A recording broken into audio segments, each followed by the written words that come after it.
Olá, mais uma vez, aqui estamos como combinámos e vamos dar início a mais um estudo, uma meditação acerca do livro de Atos dos Apóstolos.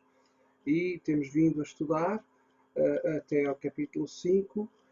No entanto, como começamos este estudo no capítulo 2, hoje vamos olhar para o capítulo 1, depois retomaremos o capítulo 6 e o 7. Então, como nós temos estado a estudar este livro, vamos aprofundar e vamos ver as origens da Igreja Cristã. Os Atos dos Apóstolos é o quinto livro do Novo Testamento. Ele é composto por 28 capítulos e é um livro que ainda está a ser escrito.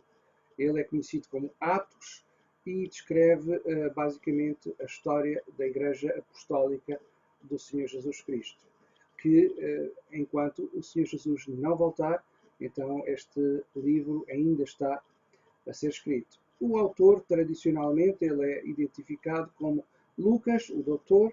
Ele é médico e também evangelista, porque escreve 2 livros, o Evangelho de Lucas e também o livro de Atos dos Apóstolos, ou Atos do Espírito Santo. Inicialmente, estes 2 livros faziam parte de uma mesma obra, eram 2 volumes, que nós daríamos o título de A História das Origens Cristãs. No entanto, no início do segundo século, estes 2 livros foram separados um do outro pelo Evangelho de João, que neste momento fica no meio entre os dois.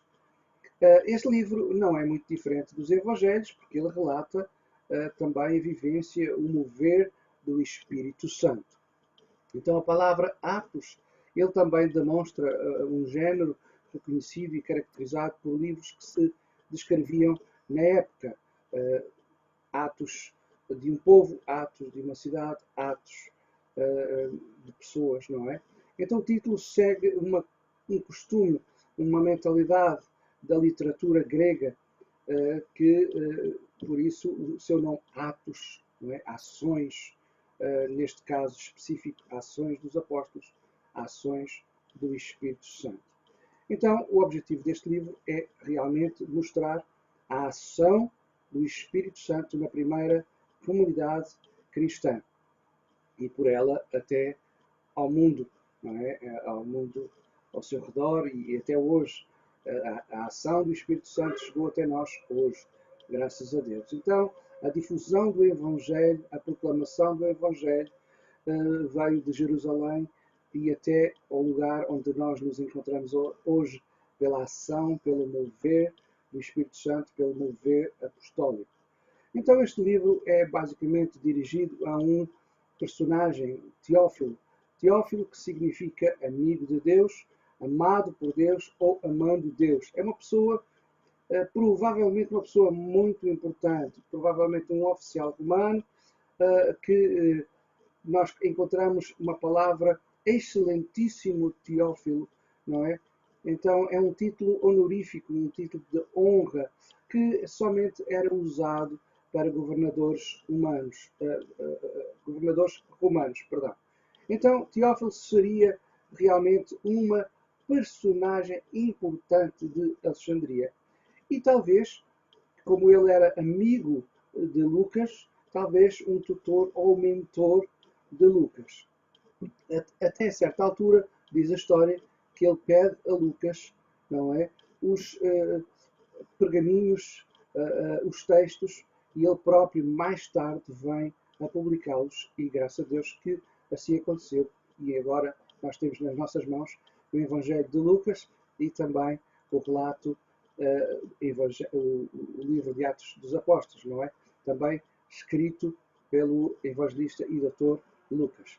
Então, eu vou dividir basicamente alguns pontos, e o primeiro ponto que eu quero referir neste momento é que Jesus ressurreto aparece aos apóstolos escolhidos e enviados para darem continuidade ao ministério do Senhor Jesus Cristo através do poder do Espírito Santo. Então, no capítulo 1, nós vemos que Jesus ressurreto, ele aparece aos apóstolos. Apóstolos esses que foram eles escolhidos e enviados para darem continuidade à missão, ao ministério do Senhor Jesus Cristo. E é interessante que antes de Jesus subir ao céu, os discípulos eles questionam Jesus. E questionam de uma certa forma, talvez uma ideia um pouco estranha, ao fim de 3 anos e tal, que ao andarem com Jesus ainda fazem algumas questões deste tipo, que nós todos também fazemos, não é? No nosso crescimento, na nossa caminhada. E eles perguntam-se, Senhor, será agora que vais restaurar o reino para o povo de Israel?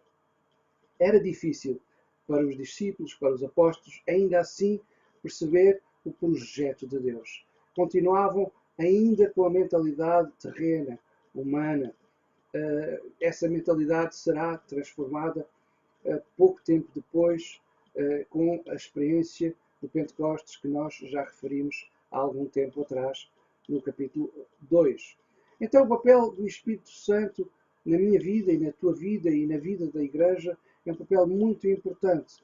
O papel do Espírito Santo na nossa oração, na nossa comunhão com Deus é muito importante. O papel do Espírito Santo na nossa comunhão com Deus transforma a nossa vida também, transforma a nossa mentalidade. Então os apóstolos, eles voltam para Jerusalém e vão ter uma reunião de oração, onde aí escolhem Matias para o ministério a substituir Judas. Então, depois do Pentecostes, nós conseguimos ver a cura de um coxo, muitos milagres, a disciplina divina, as prisões e agora vamos começar no capítulo 6, vendo a constituição ou a instituição do governo da Igreja. Então, no capítulo 6, e devido a grandes questões que foram levantadas, porque a Igreja, entretanto, ela estava a crescer muito, havia muitos membros, havia um crescimento grande, e então começou a existir uma certa murmuração entre os crentes que falavam grego e os crentes que falavam hebraico. Então, porquê? Porque havia talvez um abandono, não intencional, mas as viúvas gregas não estavam a receber a mesma assistência que as viúvas hebraicas.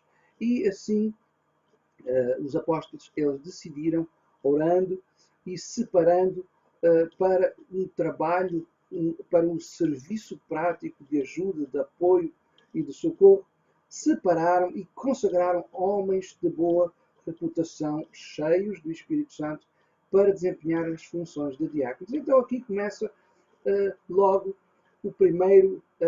a primeira fase de governo da Igreja. Então os apóstolos ficavam separados para a oração e a palavra. E é interessante que logo aqui, após esta eleição dos homens cheios do Espírito Santo, há um deles que começa a destacar-se, e esse é Estevão. Começa a destacar-se, sendo usado por Deus em muitos milagres e falando com muita autoridade e sabedoria. É dito que, olhando para ele, o seu rosto era visto como se fosse de um anjo. Após ser caluniado, perseguido por amor à fé no Senhor Jesus, estando debaixo de um propósito, estando debaixo de um foco, eu quero vos dizer que Deus usa qualquer um. Usa os apóstolos, usa os diáconos, usa os bispos, usa qualquer um que está debaixo do propósito de Deus.